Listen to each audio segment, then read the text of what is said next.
Meron po nag-message sa akin. Napakasimple lang po ng message niya. Isang tanong. Sabi niya, Father, palagi naman ako nagsisimba, bakit ang dami kong problema? Tanong ko po sa inyo, sino dito ay yung mga nagsisimba ang walang problema? Taas ang kamay. Wala. Sino sa inyo ay yung mga nagsisimba ang may problema? Taas ang kamay.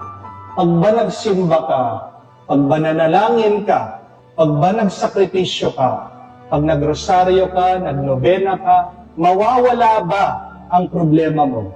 Oo, hindi. Hindi. Tandaan nyo yan. Kahit makailang kang misa, kahit makailang kang rosaryo, makailang kang magnobena, kahit na lumuhod kang maglakad sa loob ng simbahan, hindi mawawala ang iyong problema. Amen? Dahil, tandaan niyo po ito, hindi pinangako ng Diyos sa atin na aalisin niya ang ating problema, na aalisin niya ang ating paghihirap. Basahin niyo ang Biblia, basahin yung Ebanghelyo. Walang sinabing ganyan ng ating Panginoong Jesucristo. Kabaliktaran nga ang palagi niyang tinuturo at sinasabi sa atin. Hindi po ba? Pag sumunod tayo sa Kanya, may bubuhatin tayong krus. Kung tayo ay maniniwala sa Kanya, may mararanasan tayong masama. Siguradong kamumuhian tayo ng iba. Siguradong may maninira sa iyo. Hindi ka tatantanan ng problema kung ikaw man ay sumunod kay Kristo.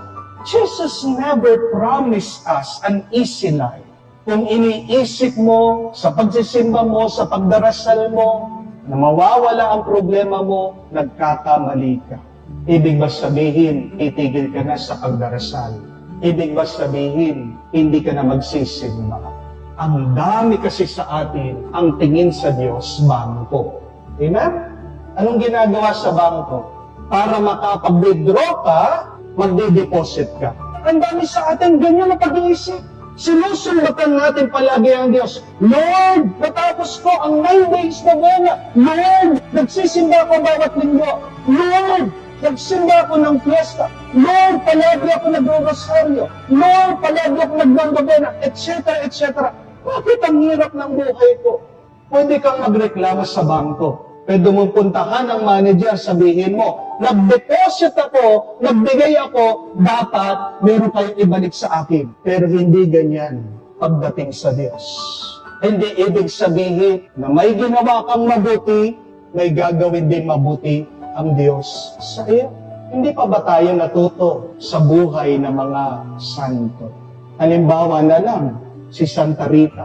Alam niyo yan, ang mga hirap at pagdurusa ni Santa Rita. Nakapangasawa ng isang mainitin na ulo, palaawahi, basagulero. Di po ba? Sa kanyang katapatan sa Diyos, dapat binigyan siya ng isang mabait na asawa. Pero hindi.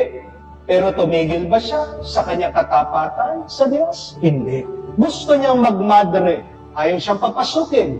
Pero tumigil ba siya sa kanyang pananalig, paniniwala sa Diyos? Dahil nireject siya, hindi siya matanggap, ayaw siyang papasukin sa kumbento? Hindi.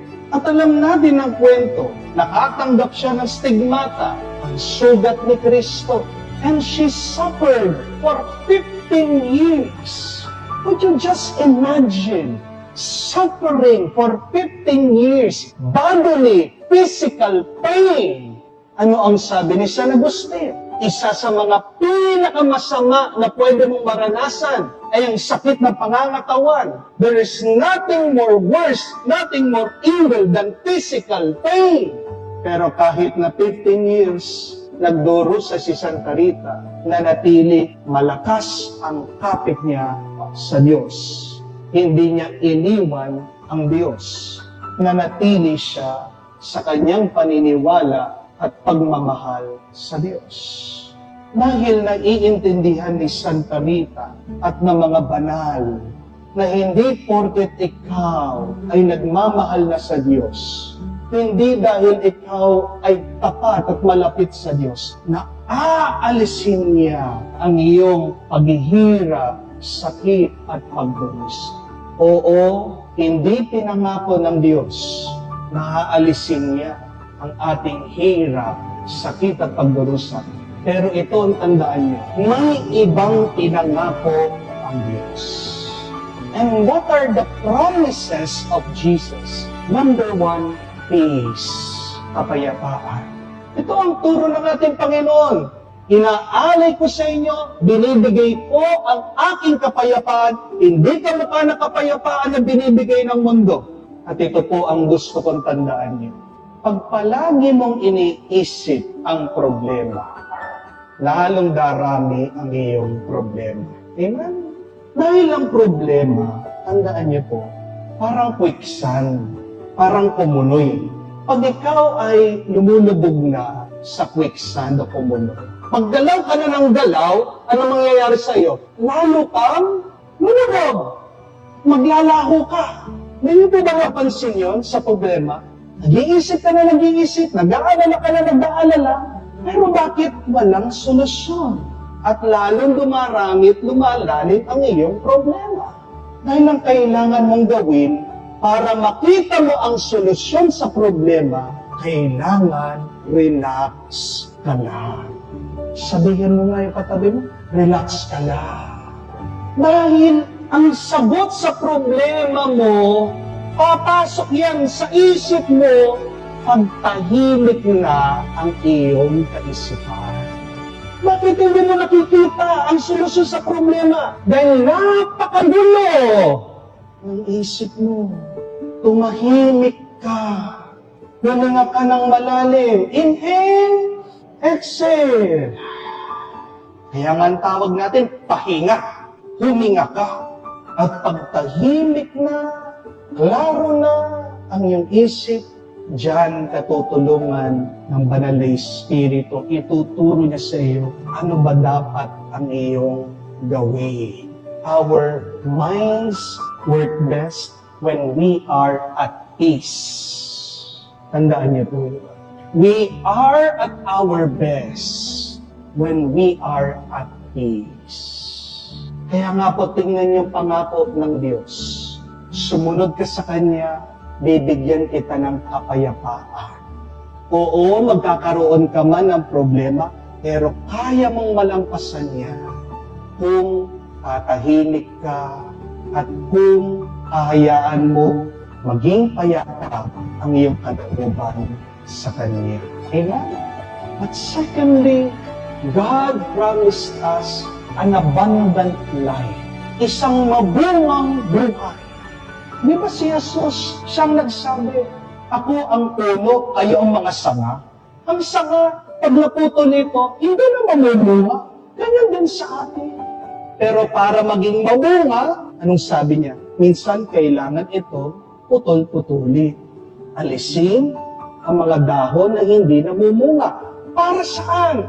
Para mas marami pang bunga ang tububo. Huwag natin titignan ang problema natin bilang parusa, bilang pabigat. Sometimes, we have to believe that the problems that comes to us are opportunities. Amen? And they are God's blessing to all of us. Alam niyo po kung sino yung mga pinakamaraming problema? Tanong niyo sino? Mga mayayaman. Di po totoo?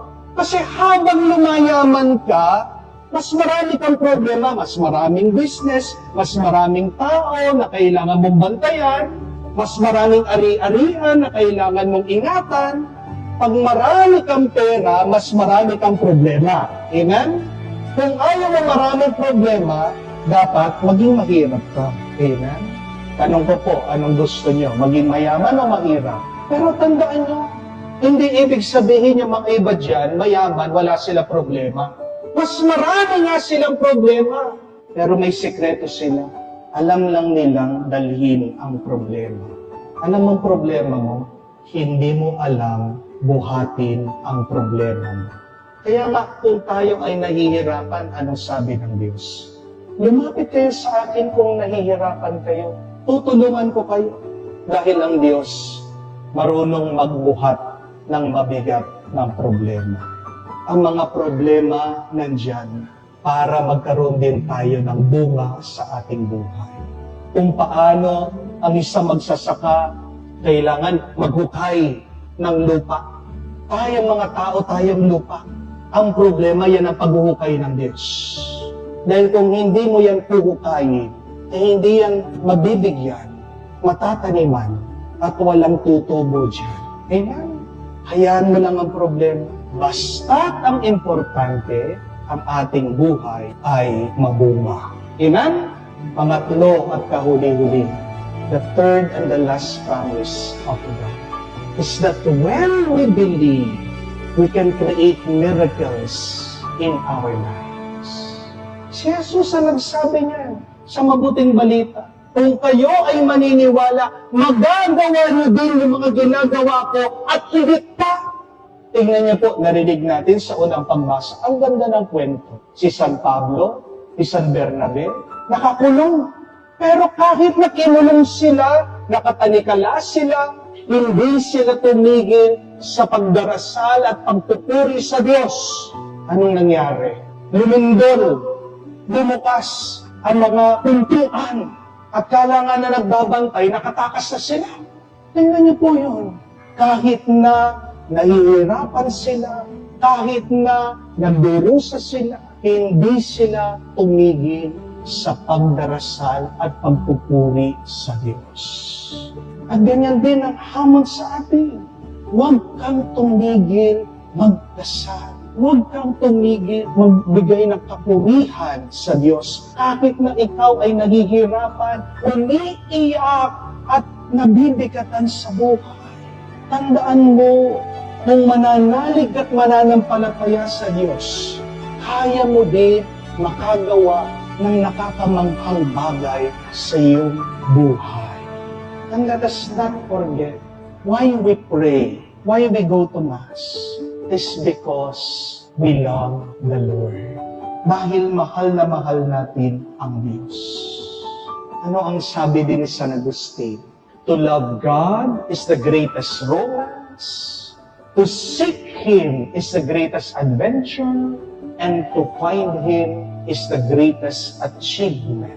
Ano ang buhay natin kung wala ang Diyos? Walang halaga, walang kwento. Amen? Hayaan mo ang mga pagsubok mo. Ginagawa lang nilang mas makulay, mas maganda ang buhay mo. Gamitin mo yung mga pagsubok mo sa buhay para palakasin ka, para ilapit ka sa Diyos. Huwag kang mananatiling nakatingin sa iyong mga pagsubok. Pero tignan mo, alalahanin mo, at magtiwala ka sa mga pangako ng Diyos. Na kung tayo magiging tapat sa Kanya at susunod, anong tatanggapin natin? Kapayapaan, isang mabungang buhay, at milagro, grasya, pagpapalang, umaabot.